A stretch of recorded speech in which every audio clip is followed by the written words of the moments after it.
কিন্তু বিশ্বাস করা যায়। আজও বৃন্দাবনে সেই স্মৃতি আছে।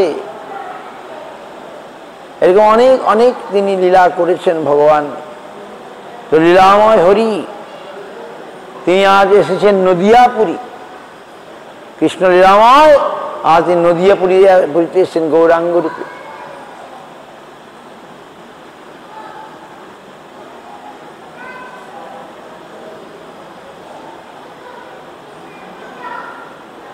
তিনি এসে আমাদেরকে ভগবান কৃষ্ণের কথা তার নিরজনের কাছে জানিয়ে দিয়ে গেছেন। আমরা তার কৃপাই, মহাপ্রভুর কৃপাই কৃষ্ণকে জানতে পারবো, নাইলে নয়। ভাগবতে কৃষ্ণের জন্মলীলা যেভাবে বর্ণনা হয়েছে তা দেখা যায় যে পৃথিবী পাপ ভারাক্রান্ত হইলে ব্রহ্মা শিবাদি দেবতা বৃন্দের প্রার্থনায় ভগবান বিশুদ্ধ সত্যস্বরূপ বসুদেবের হৃদয়ে আবির্ভূত হইলেন।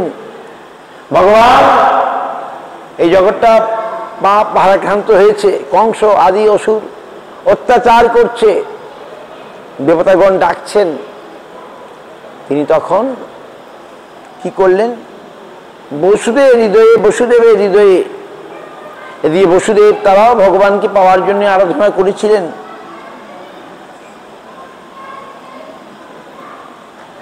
বসুদেবের হৃদয়ে এবং দেবকীর হৃদয়ে প্রকটিত করাইলেন। কর্মফল বাধ্যজীবীর জন্ম হইতে ভগবানের শুক্র শনিত সম্বন্ধ শূন্য জন্মের পার্থক্য স্থাপন করিবার উদ্দেশ্যে উদাহরণ বলিয়াছেন, পূর্ব দিকে যে প্রকার চন্দ্রকে ধারণ করে সেইরূপ দেবরূপিণী দেবকী দেবী তার বিশুদ্ধ হৃদয়ে ভগবানকে ধারণ করিলেন। ভাদ্র মাসে কৃষ্ণ অষ্টমী তিথিতে বুধবারে রোহিণী নক্ষত্রের সমস্ত দিক প্রসন্ন হইয়া উঠিলে দেবতা মুনিগণ পুষ্পবৃষ্টি করিতে থাকিলেন। এমন সময় শঙ্খচক্র গদাপদ্মধারী শ্রীবৎস চিহ্নযুক্ত গলদেশে কৌস্তুভ মণি সুশোভিত পীত বসন পরিধানকারী, মস্তকে বৈদুর্যমণি শোভিত মুকুট এবং নানাবিধ অলঙ্কারে শোভানোদ্ভূত বালককে দর্শন করিয়া বসুদেব দেবকী সানন্দে উৎফুল্ল হইয়া স্তব করিতে লাগিলেন এবং তাহার এই ধ্যান গম্য অলৌকিক মূর্তি সংশোধন করিয়া দ্বিভুজ পুত্রের প্রকাশ করিয়া প্রার্থনা করিলেন। বসুদেব দেবকী তারা চেয়েছিলেন ভগবানকে পুত্ররূপে পাওয়ার জন্যে। ভগবান সেই কংসের কারাগারে, কংস বিবাহ করে যাচ্ছিল নাকি না, দেবকীর বিবাহে কংস দেবকীর নিজের ভগ্নীকে রথে করে আকাশপথে যাচ্ছিল। সেই সময় আকাশবাণী হলো, তুমি যাকে নিয়ে যাচ্ছ তার অষ্টম গর্ভের সন্তান তোমাকে বধ করবে। তখনই সঙ্গে সঙ্গে কংস তার ভগ্নীকে মেরে ফেলতে চাইছিল, তলোয়ার বার করেছিল। এদিকে বসুদেব বসেছেন, তিনি দেখলেন কি বিপদ। তিনি তখন বোঝালেন, কংসকে বোঝালেন, তুমি তো বুদ্ধিমান, তুমি আকাশবাণী শুনলে, তোমার ভগিনীর অষ্টম গর্ভের সন্তান, তোমার ভগ্নী তো বধ করবে না, তুমি এত ভয় পাচ্ছ কেন? আমি কথা দিচ্ছি সব সন্তান আমি তোমাকে দিয়ে দিব, সব সন্তান তুমি নিয়ে যাবে, জন্ম মাত্রই নিয়ে যাবে। এইসব বোঝালে, আর তুমি যদি ভগ্নী বধ করো এখন তোমার বদনাম হয়ে যাবে।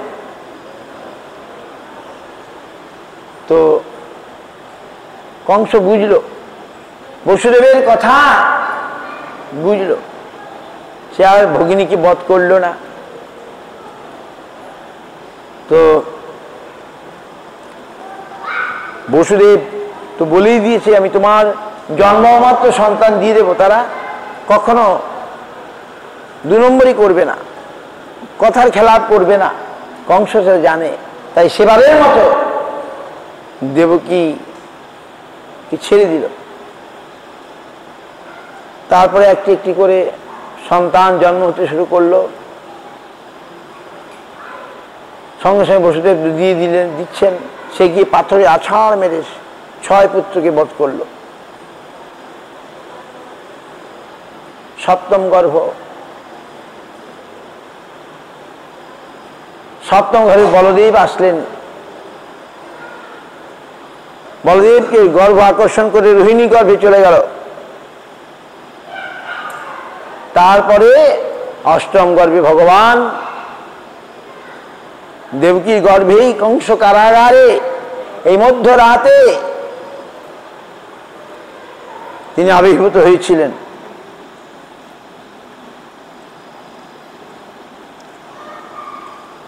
তার আগে এবং আবির্ভূত হয়েছিলেন এবং তিনি বলে দিলেন যে তখন তাকে থেকে ভয় পেয়ে গেলেন। এদিকে সমস্ত কংস কারাগারের প্রহরীরা জেগেছিল, কিন্তু তখন সব ঘুমিয়ে পড়ল যখন এই লীলা হচ্ছিল। তারপরে যেই এই মধ্যরাতে জন্ম হয়েছিল, তখন জন্ম মানে প্রকাশিত হলেন কংস কারাগারের মধ্যে। তারা তো কংস জানতে পেরেছে তাদের গর্ভেই আসবে তার মৃত্যুদূত, সুতরাং তারা তাকে বন্দি করে রেখেছিল দেবকী বসুদেব, যেন তারা একটা সন্তানের যেন হাতছাড়া না হয়। এদিকে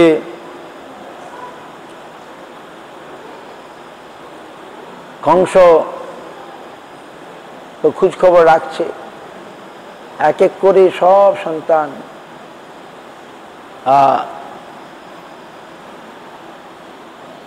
নিয়ে যাচ্ছেন।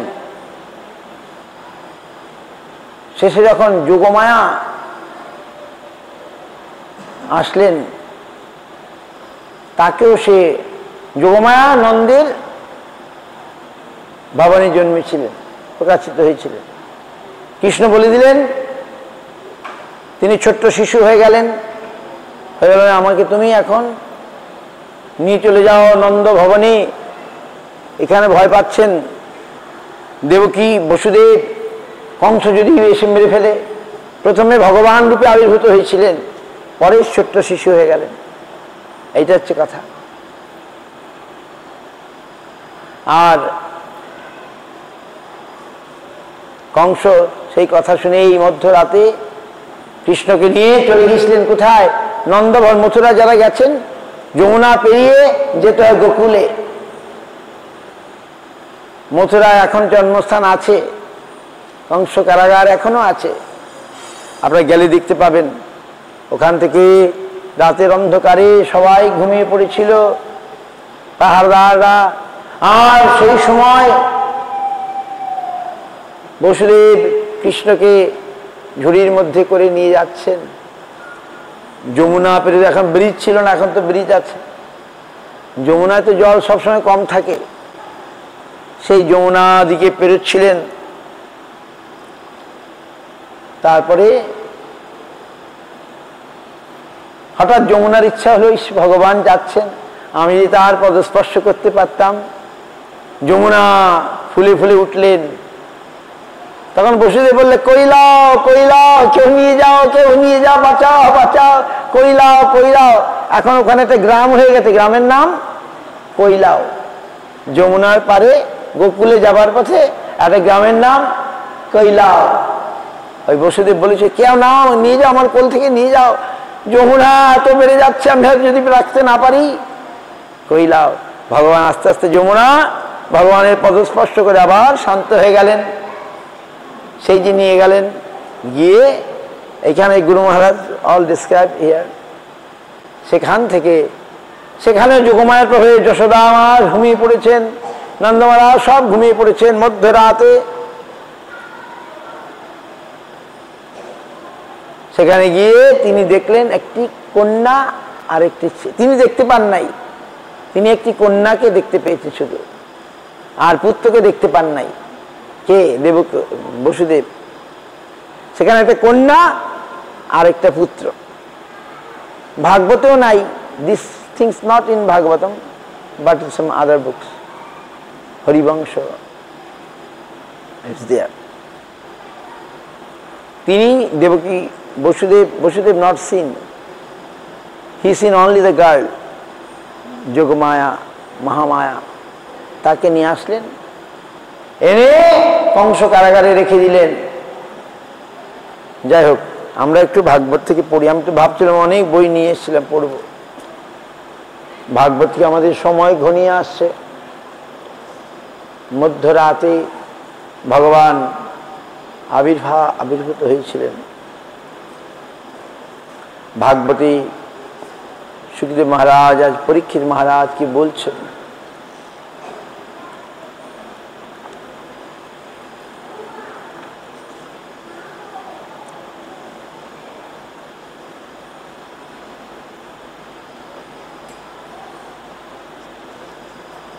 ভগবানের মুখ থেকে শুনেছেন তোমার মৃত্যুদূত আসছে।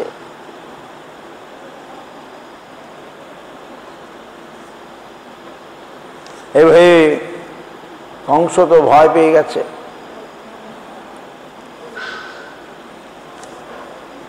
তো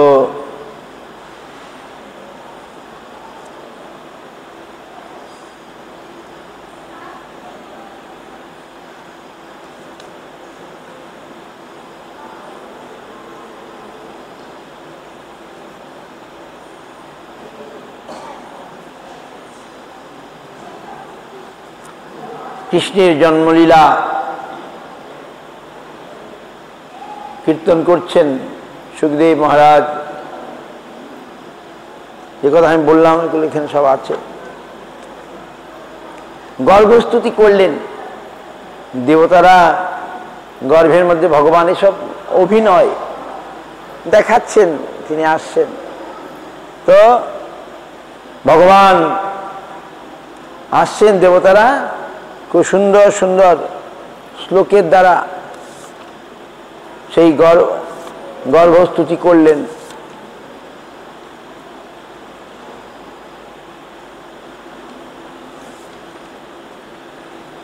গর্ভস্তুতিতে একটি শ্লোক আছে খুব শুদ্ধং সত্যবতং সত্যং পরম।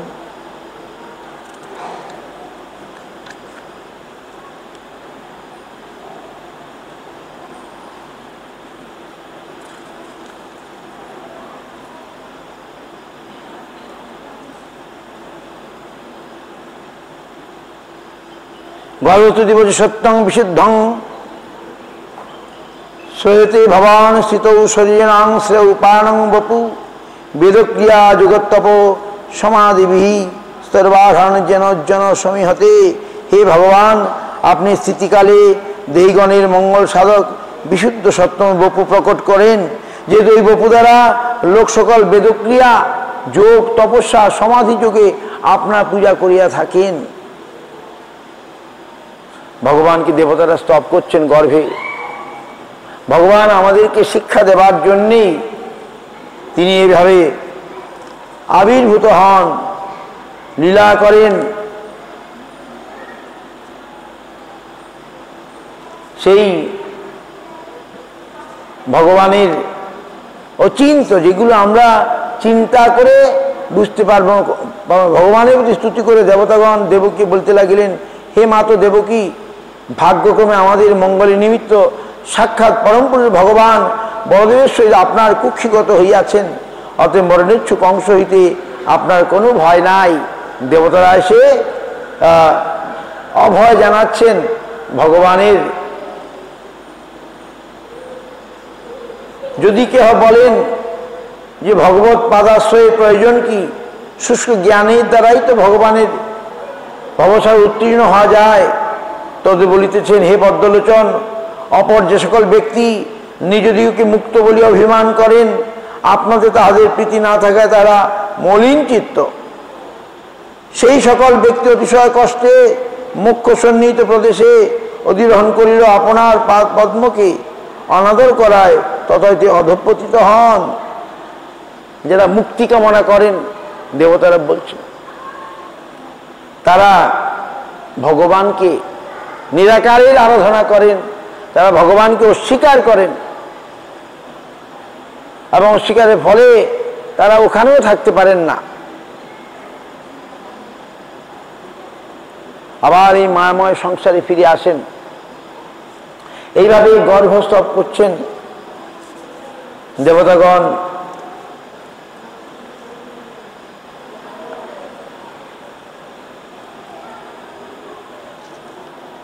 চতুর্মুখ ব্রহ্মা, শিব, নারদাদি, মুনিগণ তথা সানুচর দেবতাদিকের সহিত দেবকী গৃহে আগমন করিয়া সকলে একত্র বিবিধ বাক্যে সর্বকামবশী হরিকে স্তব করিতে লাগিলেন। বুঝতে পারছেন? তারা স্তব করছেন।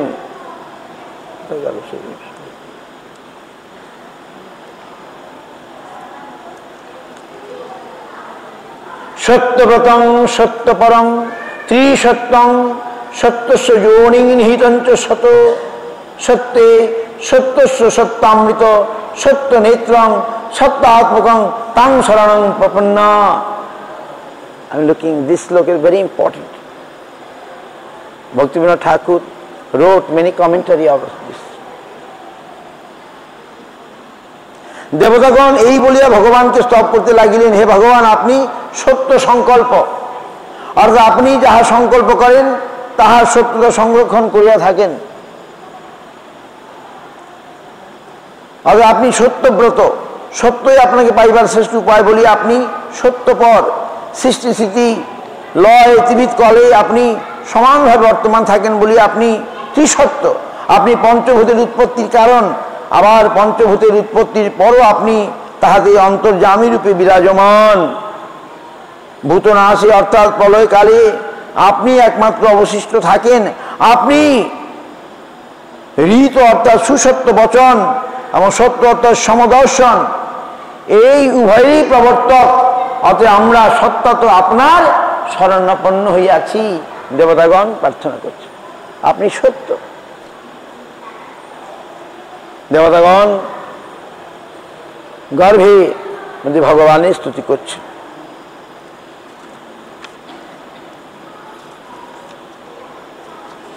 শ্রীমদ্ ভাগবতম দশম স্কন্ধের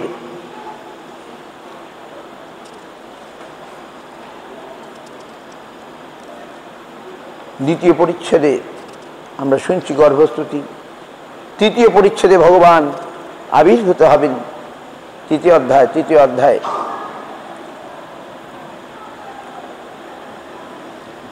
অত সর্বগুণপেত কাল, শ্রী শুকোবাচ, অত সর্বগুণপেত কাল পরম শোভন জর্হে ভজন জন্মক্ষং শান্তক্ষং গ্রহতারকম দিশ প্রসিদ্ধ দুর্গগণং নীর্ণগণোদয় মহিমঙ্গল ভূইষ্ঠ পুরো গ্রাম প্রজাকরা নদ্য প্রসন্ন শরীরা হৃদা জলরুহ প্রিয় শ্রিয় দ্বিজালি কুলসন্নাদ তবকা বনরাজয় বব বায়ু সুখস্পর্শ পুণ্যগন্ধবহ শুচি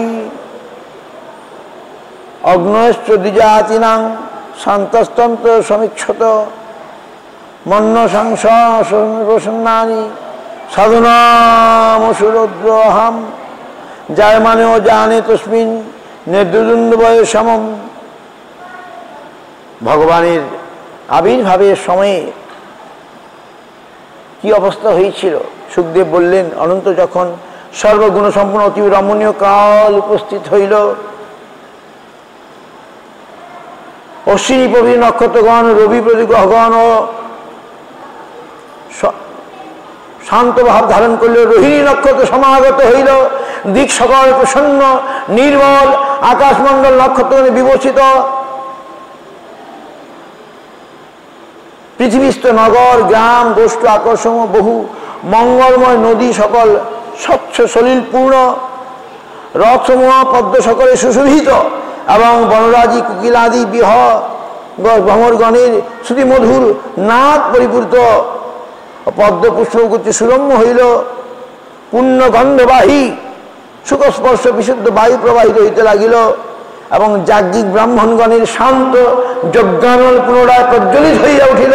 তখন ভগবান বিষ্ণু অবতরণে উন্মুখ হইলে অসুর দেশী সাধুগণের চিত্ত প্রসন্ন হইল এবং যুগপৎ দুন্দুভি নিনাদ হইতে লাগিল। দুন্দুভি সবসময় বাজে না, বিশেষ বিশেষ সময়ে। স্বর্গে দুন্দুভি বাদ্য আর কি, সবসময় বাজে না, এখন দুন্দুভি বাজতে শুরু করলো।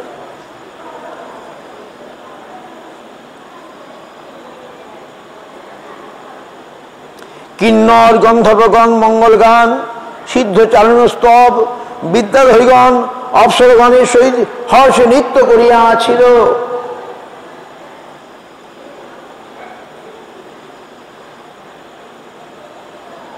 হ্যাঁ, সময় ঘনিয়ে আসছে, ভগবান আবির্ভূত হবেন। সেই সময় ঘনিয়ে আসছে। কংস কারাগারে, দেখুন এটা একটা আশ্চর্য। জগতের যিনি মালিক, হ্যাঁ, লোকে বলে তার জন্ম কারাগারে। বলে কারাগারটা তো খারাপ জিনিস নয়, কারাগারে ভগবানের আবির্ভাব হয়েছে। যাকে স্মরণ করলে আমাদের এই সংসার কারাগার বন্ধন মুক্ত হয়ে যায়, সেই ভগবান আজ কারাগৃহে আবির্ভূত হচ্ছেন। বিশ্বাস করা যায় না? এটাই হয়েছিল। ভগবান লীলাময় হরি, তিনি তাও করতে পারেন। কংস নারদের উপদেশক্রমে, নারদ খুব বুদ্ধিমান, প্রথম বুঝিয়েছিল বসুদেব। প্রথম পুত্র যখন নিয়ে যাবে, বুঝালো যে তোমার তো অষ্টম গর্ভ নিয়ে বিপদ, এ তো প্রথম, এ নিয়ে ভয় কি? কংস ভাবলো তাই তো। বসুদেব সৎ, সে তার কথা রাখলো এবং তার যুক্তির দ্বারা সে মেনে নিল, ঠিক ঠিক বলেছ, হ্যাঁ অষ্টম গর্ভ। কিন্তু নারদ এসে বলে দিল, ভগবানের জন্মকে ত্বরান্বিত করার জন্যে, ভগবান যাতে তাড়াতাড়ি চলে আসেন, অসুরের এই উৎপাতে ভগবান তাড়াতাড়ি আসবেন, নালে আসবেন না। তাই নারদকে নারদকে খুব সম্মান করে। কংস কারোর সঙ্গে তার ভাব নাই, কিন্তু নারদ মুনিকে গুরুদেবের মতো দেখে। নারদ আসলে নারদ বললেন, দেখো তুমি এই যে প্রথম সন্তানটাকে ফিরিয়ে দিচ্ছ, বধ করছো না, তুমি কি জানো দেবতাদের হিসাব কোনটা? হয়তো শেষের থেকে গণে এইটাই অষ্টম হয়ে যাবে, নাকি শেষের থেকে গণে এইটাই হয়তো অষ্টম হয়ে যাবে। তাই তো কংস, বাহ ঠিক তো। না না, আমি দেবতাকে বিশ্বাস করি না, তারা যে কখন কি করে, আমি দাও সব সন্তানকে আমি মারব। অর্থাৎ এই অন্যায়, এই যে নিষ্ঠুরতা, দেখুন না, একটা মানুষকে মেরে ফেললে কি হয়? আর আরজিকর তার প্রমাণ, মানুষ উঠে পড়ে লেগেছে, মানুষ বধ করবে এরকম আমরা মেনে নেব না। 7টি জন্মমাত্র, মানে 6টি পুত্র, কি নিষ্ঠুর। জন্মবা মাত্রই সে নিয়ে নিষ্ঠুর ভাবে বধ করলো, পাথরের মধ্যে আছাড় মেরে। ভগবান এইসব দেখে আর সহ্য করতে পারেন? নারদ মুনি বলে, তাড়াতাড়ি ভগবান আসুক, তাড়াতাড়ি আসলে জগৎটা নিস্তার লাভ করবে, আমরা সব বেঁচে যাব। দেবতারা সব কংস অসুরের ভয়ে ভীত হয়ে সন্তুষ্ট হয়ে আছে। সেই নারদের কথায় কংস আর কোনো পুত্রকে, 6 পুত্রই সেভাবে বিনাশ করে দিল। কিন্তু তারা ভগবানের কৃপায় তাদেরকে বিনাশ হয়, তারা কি আবার অন্য জায়গায় জন্মগ্রহণ করে নিল। বলি মহারাজের ঘরে 6 পুত্র জন্ম নিল, কিন্তু তাদের কোনো অপরাধ ছিল, নাহলে এরকম হবে কেন? এই 6 পুত্রের কোনো অপরাধ ছিল, এমনি হয় নাই। যাই হোক, তারা হেসেছিল। ব্রহ্মার নাতি ছিল এরা, ব্রহ্মার নাতি। ব্রহ্মা এক সময় বৈষ্ণবের ক্রিয়াকলাপে হাসলে, নিন্দা করলে কি হয়? অসুর ঘরে জন্ম হয়। এই 6 পুত্র ব্রহ্মার নাতি ছিল। ব্রহ্মা কোনো কারণে এক সময় লীলাত তার নিজের কন্যার প্রতি ধাবিত হয়েছিলেন। সেই দেখে এই 6 পুত্র তারা হেসেছিল। বৈষ্ণব অপরাধ হয়ে গেল। হাসাও যাবে না, কিছু বলাও যাবে না, এগুলো ভগবানের ইচ্ছাতেই এগুলো হয়। হেসেছিল, তাই তারা মাতৃ স্তন পান করতে পারে নাই, দেবকীর স্তন পান করতে পারে নাই। জন্মমাত্রই তাদের নিষ্ঠুর হয়ে মরতে হয়। এর জন্য সাবধান। বৈষ্ণবের ক্রিয়াকলাপে কখনো হাসতে নাই বা নিন্দা করতে নাই। কেন ভগবান যাদের সহায় আছেন, ব্রহ্মা তখন সহায় দেহটা পরিত্যাগ করে আবার ফিরে আসলো। তো সেই 6 পুত্র তারা এই জন্যে দেবকীর স্তন পান করতে পারে নাই, উল্টে অসুর ঘরে জন্ম নিতে হয়েছিল। তো এইভাবে আমরা দেখি কংস সে অস্থির হয়ে পড়েছে। দেখতে দেখতে সময় ঘনিয়ে আসছে। সেই দিকে কিন্নর গন্ধর্বগণ মঙ্গল গান, সিদ্ধ চারণগণ স্তব, বিদ্যাধরীগণ অপ্সরগণ হর্ষে নৃত্য করিয়াছিল।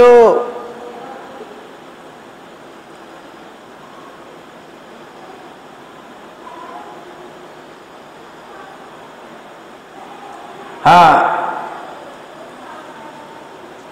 এই 3য় অধ্যায়ে দেশ কালাদি প্রসন্ন হইলে হরির আবির্ভাব, বসুদেব দেবকীর স্তুতি, যশোদার সুতিকা গৃহে আনয়ন বর্ণিত হইয়াছে। যৎকালে অঞ্জন বলিতে প্রাকৃতিক জন্মরহিত শ্রী ভগবানের জন্ম নক্ষত্র হইয়াছিল অনন্ত, তৎকালই সর্বগুণসম্পন্ন পরম রমণীয় সময় উপস্থিত হইল। এই অন্যয়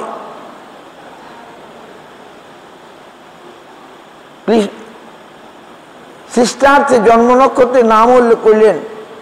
অজন অর্থাৎ জন্মরহিত, নিরায়ণ হইতে জন্ম যাহার, তিনি অঞ্জন জন্মা প্রজাপতি ব্রহ্মা, তাহার নক্ষত্র বলিতে রোহিণী নক্ষত্র। এই অর্থ সৃষ্ট রূপে বলিবার কারণ জন্ম নক্ষত্র প্রকাশ করিতে নাই। এই নীতিশাস্ত্রের রীতিতে ইহা গোপনের নিমিত্ত। কিরূপ জন্ম নক্ষত্র তাদের বলতেছেন শান্তর্ক্ষ গ্রহ তারকং, অশ্বিনী প্রভৃতি নক্ষত্রগণ, রবি প্রভৃতি গ্রহগণ এবং অন্যান্য তারকাগণ যখন শান্ত ভাব ধারণ করিয়াছে, সর্বগুণ যুক্তত্ব বলিতেছেন দিশ অর্থাৎ দিকসমূহ প্রসন্ন হইল। ইহাতে সর্বকালেও শরৎকালের গুণ জপ উক্ত হইয়াছে। ক্ষিতি অর্থাৎ মরুদ বোম সমস্ত তত্ত্বই প্রসন্ন হইয়াছিল। তন্মধ্যে উদ্যোষিত মহাভূতের প্রসন্নতা বলিতেছেন গগনমণ্ডল উজ্জ্বল, নিম্নভাগের প্রসন্নতা বলিতেছেন মহি পৃথিবীতে গ্রাম নগর গোষ্ঠ ও আকর্ষণ মঙ্গলযুক্ত। মধ্যস্থ 3টির মানে ক্ষিতি ঋক ও তেজের প্রসন্নতা বলিতেছেন। 2টি শ্লোকে নদ্যা নদী সকলের বাড়ি রাশি নির্মল, জল রহস্যময় পদ্মশ্রীতে সুশোভিত। ইহার দ্বারা রাত্রিকালও দিবসের গুণ উক্ত হইল। এইভাবে সমস্ত শুভ যোগ শুভ লক্ষণ যখন ঘনিয়ে আসছিল, তখন শান্ত ধারণ করেছিল, নির্মল বায়ু প্রবাহিত হইতেছিল। শান্তা অগ্নশ্চ সমিত সাগ্নিক বা যাজ্ঞিক ব্রাহ্মণগণের নির্বাণ প্রায় হোমাগ্নিতে প্রজ্বলিত হইল। এখানে অর্থ প্রয়োগ করিয়া বলিয়া অর আগম হয় নাই, নির্বাণ প্রায় অগ্নিও সম্মুখ দক্ষিণাবর্তে উদ্দীপ্ত হয়ে উঠিল। এটা দাপরকালেও সে তার গুণ উক্ত হইল। এইরকম যখন প্রকৃতি অত্যন্ত সুন্দরভাবে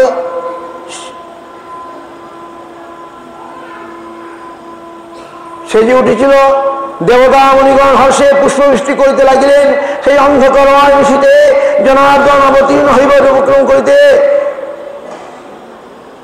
উপক্রম করিলে মূর্চুময় দেবা সুমানংসী মুদান্বিতা মন্নং মন্নং জলধারা জগজ্জনু সাগরম নিশীথে তম উদ্ভূতে জায়মানে জনার্দনে দেবক্কাং দেবরূপিণাং বিষ্ণু সর্বগুহাশয়া আবিরাসিত যথা প্রাচ্যাং নিষিন্দুরীব পুষ্কল।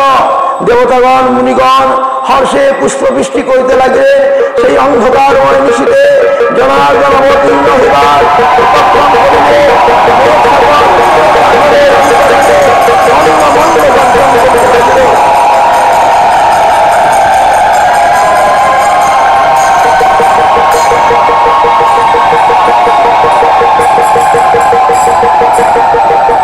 তখন পূর্ব দিকে সমুদিত পূর্ণচন্দ্রের ন্যায় সর্বজীবের হৃদয় গুহায় বিরাজমান শ্রীকৃষ্ণ দেবতা রূপিণী সচ্চিদানন্দ স্বরূপিণী দেবকীর গর্ভে আবির্ভূত হইলেন। জয়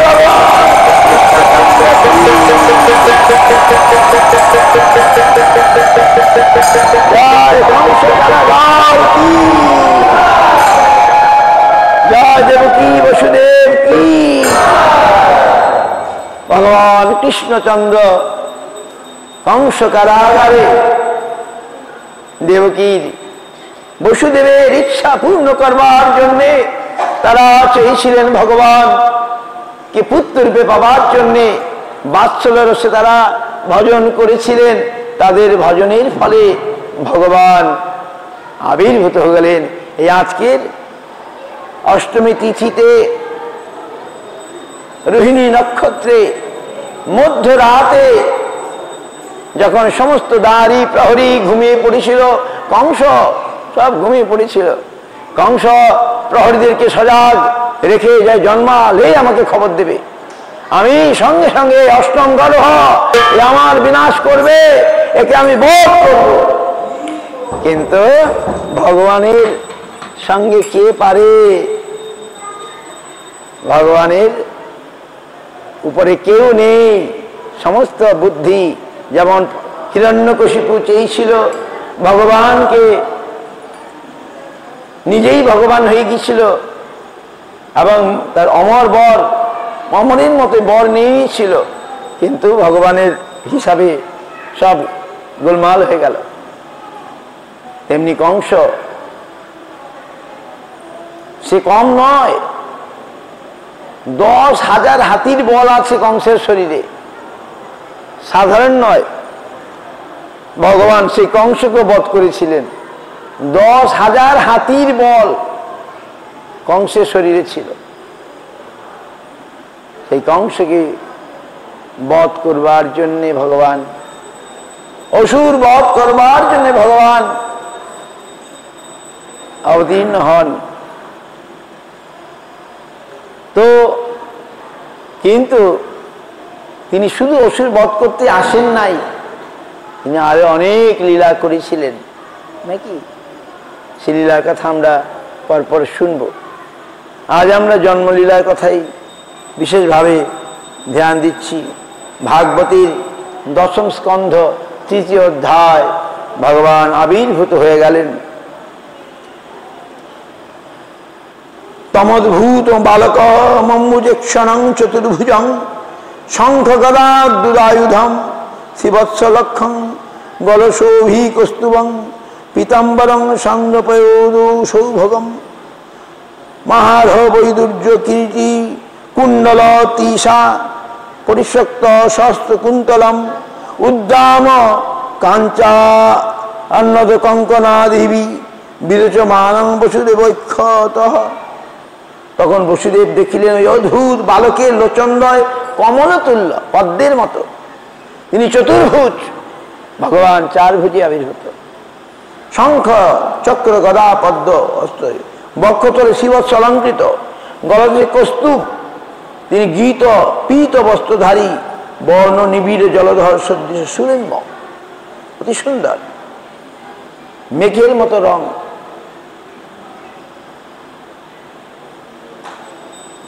মহামূল্য বৈদুর্যমণি সুবিধ মুকুট কুণ্ডল। তাহলে দেখুন তিনি গর্ভে থেকে বেরোলেন না, তিনি প্রকাশিত হলেন ভগবান। মানুষের মতো শুক্র শনিতে তার জন্ম হয় নাই, তাই জন্য তার আবির্ভাব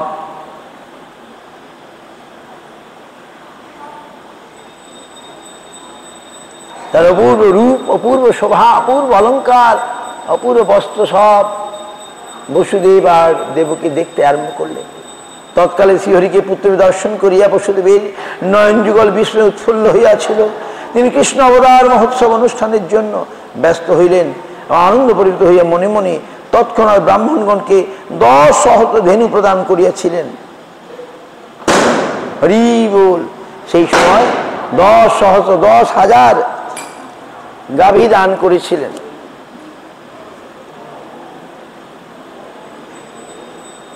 হে ভরত কুলনন্দন, অতঃপর সেই বালক পরম পুরুষ নারায়ণ এইরূপ স্থির করিয়া ভগবত প্রভাবক্ত বসুদেব নির্ভয় হইলেন এবং অবনত শরীরে কৃতাঞ্জলি হইয়া শুদ্ধ বুদ্ধি সহকারে নিজ কান্তি দ্বারা সতীকে গৃহ উজ্জ্বলকারী সে বালককে স্তব করিতে লাগিলেন।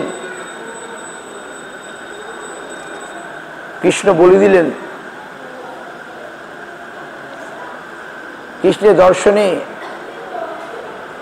বসুদেব এবারে তার স্তব করতে আরম্ভ করলেন। বসুদেব বললেন, আপনি প্রকৃতির অতীত পুরুষ, সর্বান্তর্যামী, বিশুদ্ধ জ্ঞানানন্দ স্বরূপ, সাক্ষাৎ ভগবান আমি জানিতে পারিয়াছি। You are the lord. Vasudeva praising, you are the supreme lord, you all knower, সাক্ষাৎ ভগবান।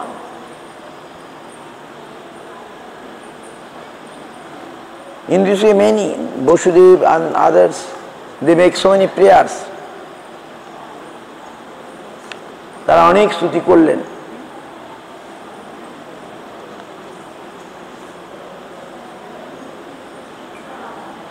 হে মধুসূদন চঞ্চলমতি, আমি আপনার জন্য কংস হইতে উদ্বিগ্ন হইতেছি। অতএব আমার গর্ভে আপনার জন্মগ্রহণ বার্তা যাহাতে পাপী কংস জানিতে না পারে তার উপায় করুন। আবার পুত্র স্নেহে ভগবান কি আবার এসে যদি কংস মেরে ফেলে, এই ভয়ে তার হলো। হ্যাঁ, তিনি ভগবানকে জানালেন, আপনি আপনার এই অলৌকিক রূপ সম্বরণ করুন, কংস যদি এসে যায়। Vasudev getting afraid, if Kansa come now, what happened? So he praying, please, this figure, you stop it.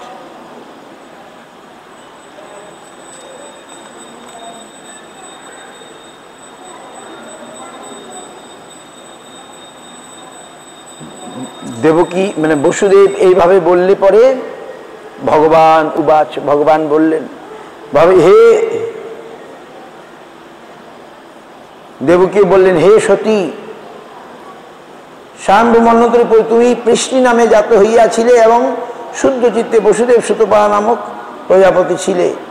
ভগবান দেবকী এবং বসুদেবকে বললেন তাদের পূর্ব জন্মের কথা, তোমরা পৃষ্ণি আর সুতপা রূপে আমাকে পাওয়ার জন্য অনেক তপস্যা করেছিলে। বর্ষা, রৌদ্র, বায়ু, হিম, ঘর্ম প্রভৃতিকে মানো নাই, তোমরা আমার জন্য তপস্যা করেছিলে। এমনি পান নাই, অনেক তপস্যা করে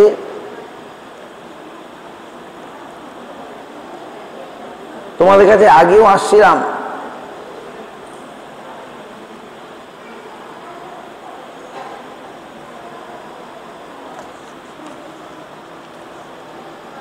আমার পূর্বজন্ম স্মরণের জন্য তোমাদের এই চতুর্ভুজ প্রদর্শন করিয়াছি, অন্যথা মনুষ্যচিত্ত লক্ষণ দ্বারা বিষ্ণু আবির্ভাব জ্ঞান হইতে পারে না। আমার পূর্বজন্ম তোমরা স্মরণ করো, তাহলে বুঝতে পারবে আমি কে। এইভাবে ভগবান বললেন। সুখদেব বলছেন, ভগবান শ্রীর এই কথা বলিয়া মৌন ধারণ করলে এবং তার সম্মুখেই নিজ মায়া শক্তি বলে তৎক্ষণাৎ প্রাকৃত শিশুর মতো হইলেন। দেবকী বসুদেবকে আশ্বস্ত করার জন্যে তিনি ছোট্ট শিশু হয়ে গেলেন। এক সময় শঙ্খচক্রে গলাবদ্ধ ধারী চতুর্ভুজ ভগবান ছিলেন নারায়ণ, এখন হয়ে গেলেন ছোট্ট শিশু। তারপরে বললেন, তুমি আমাকে দিয়ে আসো। ভোগ তুলে দাও, ভোগ তুলতে জন্ম হয়ে গেছে, ওই সব রেডি করো, যে তুমি এখন আমাকে নন্দভবনে নিয়ে যাও গোকুলে, আর ওখানে গিয়ে ওখানে একটি কন্যা পাবে, কন্যাটাকে নিয়ে আসবে। সেই কথা শুনে বসুদেব রাত্রিবেলা সব ঘুমিয়ে আছেন, দেবকীও জানতে পারছেন, আর সেই দেবকী আছেন শুধু, আর সব নিদ্রিত, পাহারাদার রক্ষী সব নিদ্রিত। এমন সময় বসুদেব বেরিয়ে চলেছেন। একটা শিয়াল, বর্ষা, খুব বৃষ্টি হচ্ছে, মেঘ গুড়গুড় শব্দ করছে। চলেছেন, চলতে চলতে যমুনা পেরিয়ে নন্দালয়ে পৌঁছে গেলেন। নন্দ ভবনে গিয়ে দেখলেন, তিনিই শুধু দেখলেন যশোদা মাই এবারে শুধু কন্যাই প্রসব করেছে, আর অন্য কিছু দেখলেন না। He not seen anything. তিনি পুত্রটাকে রাখলেন আর কন্যাটাকে নিয়ে চলে আসলেন। সেই কন্যাটা আজকের দিনে জন্ম হলো। আপনারা যার পূজা করেন কালী, দুর্গা, তিনি যোগমায়া, তিনি মহামায়া রূপে আজকে তার জন্মদিন। মহামায়ার আজ জন্মদিন। তিনি একদিকে মহামায়া, আরেকদিকে যোগমায়া। কালী, দুর্গা রূপে, চণ্ডী রূপে তিনি পরিচিত হবেন, সেটা তিনিই বলেছিলেন। সেই কন্যাটা হচ্ছে সেই দুর্গা কালী। তো তাকে তখন কখন বলেছিলেন, যখন কংস তাকে বধ করতে আসলো, তারপরে কন্যাকে নিয়ে আসলে বা সবাই জেগে গেল, সবাই জেনে গেল যে একটা সন্তান হয়েছে। কংস সঙ্গে সঙ্গে ছুটে এসে দেখে, আরে কন্যা। দেবকী কত করে কান্না করে বলল, তুমি তো 6টা পুত্র মেরেছো, এই কন্যা থেকে তোমার কি ভয়, ওকে ছেড়ে দাও। কিন্তু কংস কিছুতেই ছাড়বে না, নিষ্ঠুর কংস। তখন যেই তাকে আছাড় দেবে, সেমনি হাত থেকে ফসকে গিয়ে তার অষ্টভুজা রূপ দেখালো, দেখো আমি কে। তিনি চণ্ডী, তিনি কালী। যারা জগতে ভগবানের মায়ায় যারা বিমোহিত হচ্ছে, তিনি তাদেরকে বিমোহিত করছেন দুর্গা রূপে, কালী রূপে। এইসব তারই কাজ। আর দিয়ে এদিকে এই কৃষ্ণ আর নন্দনন্দন কৃষ্ণ, দুই কৃষ্ণ মিলে গেল। যে মেঘে সৌদামণিবৎ, আকাশে যেমন চন্দ্র মানে মেঘ হয়, বিদ্যুৎ চমকায় না, বিদ্যুৎটা তখন মেঘের মধ্যে মিশে যায়। How it is described when some thunder come, the electricity come and mix with the sky in the cloud. In the same way, দুই পুত্র মিলে গেলেন। কেউ জানতে পারল না, যশোদা জানতে পারল না, যশোদাও জানতে পারল না। পরের দিন সকালে নন্দ মহারাজ এসে দেখেন তার পুত্র হয়েছে। বাপ রে বাপ! নন্দ মহারাজের বয়স অনেক হয়ে গেছিল, বৃদ্ধ বয়সে পুত্র হয়েছে। তিনি খুব আনন্দ করলেন। সব ঘোষরা আসলো পরের দিনে, মানে আগামীকাল। নন্দ উৎসব হয়েছিল। সেই নন্দ উৎসব আমরাও কাল করার চেষ্টা করব। তো নন্দের মন্দিরে গোয়ালা এলো ধাইয়া, হাতে ননি কাঁধে বার, নাচে থুইয়া থুইয়া। নন্দ উৎসব আগামীকাল হবে। ভগবান এসছেন, আমরা ভগবানের একটু স্তব স্তুতি আমরা করব এখন। হ্যাঁ,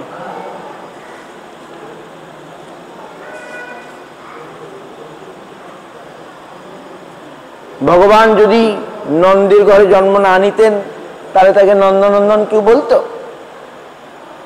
এখন প্রশ্ন দাঁড়ায়, দেখা যাচ্ছে তিনি কংস কারাগারে জন্মেছেন, তাহলে তিনি নন্দনন্দন কি করে হলেন?